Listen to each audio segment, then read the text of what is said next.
नमस्कार, मैं स्वागत करती हूं आपका खबर इंडिया न्यूज में। आइए नजर डालते हैं आज की खास खबर पर। महाराष्ट्र की पहली महिला डीजीपी बनी रश्मि शुक्ला। आज जानिए किरण बेदी कैसे बनी थी देश की पहली लेडी आईपीएस।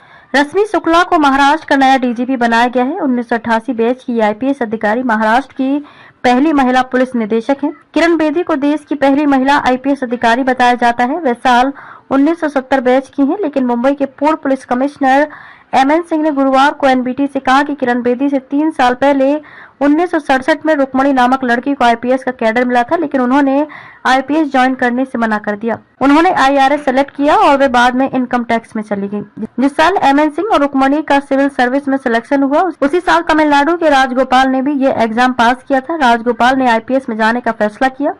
इन्हीं राजगोपाल से रुक्मणी ने बाद में शादी की। वह खुद आईपीएस नहीं बनी, लेकिन शादी आईपीएस से की।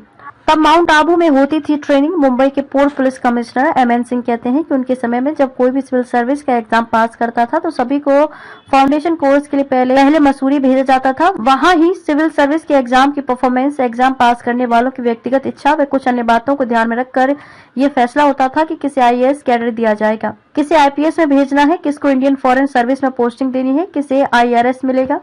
रुक्मणी द्वारा आईपीएस में जाने से मना करने के बाद उनके पास हालांकि कुछ और भी विकल्प थे, लेकिन उन्होंने आईआरएस को चुनने का फैसला किया। सिंह के अनुसार उनके समय में आईपीएस कैडर मिलने वालों की माउंट आबू में ट्रेनिंग होती थी, लेकिन पिछले कई साल से अब हैदराबाद में ट्रेनिंग के लिए भेजा जाता है। आईएएस की अभी भी मसूरी में ट्रेनिंग होती है, जबकि आईएफएस वालों की दिल्ली ट्रेनिंग के लिए भेजा जाता है। आरआरएस में चूंकि कई कैटेगरी होती है, इसलिए उनकी अलग अलग जगह ट्रेनिंग होती है। सबसे सीनियर आईपीएस है रश्मि शुक्ला। जिन रश्मि शुक्ला को महाराष्ट्र का डीजीपी बनाया गया है, वे राज्य की सबसे सीनियर आईपीएस अधिकारी हैं।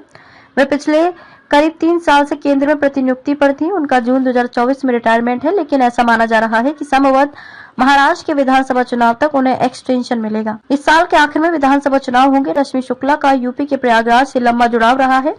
उन्होंने वहां से पोस्ट ग्रेजुएशन किया है। 24 साल की उम्र में वे आईपीएस बन गई थी। उनकी उदय शुक्ला से शादी हुई थी, जो मुंबई में आरपीएफ में वरिष्ठ पद पर थे। अपने पुलिस करियर में वह कई बड़े पदों पर रही। खबरों में अब तक के लिए बस इतना ही। फिर होगी आपसे मुलाकात ऐसे ही एक खास खबर के साथ। तब तक के लिए नमस्कार और बने रहिए खबर इंडिया न्यूज के साथ।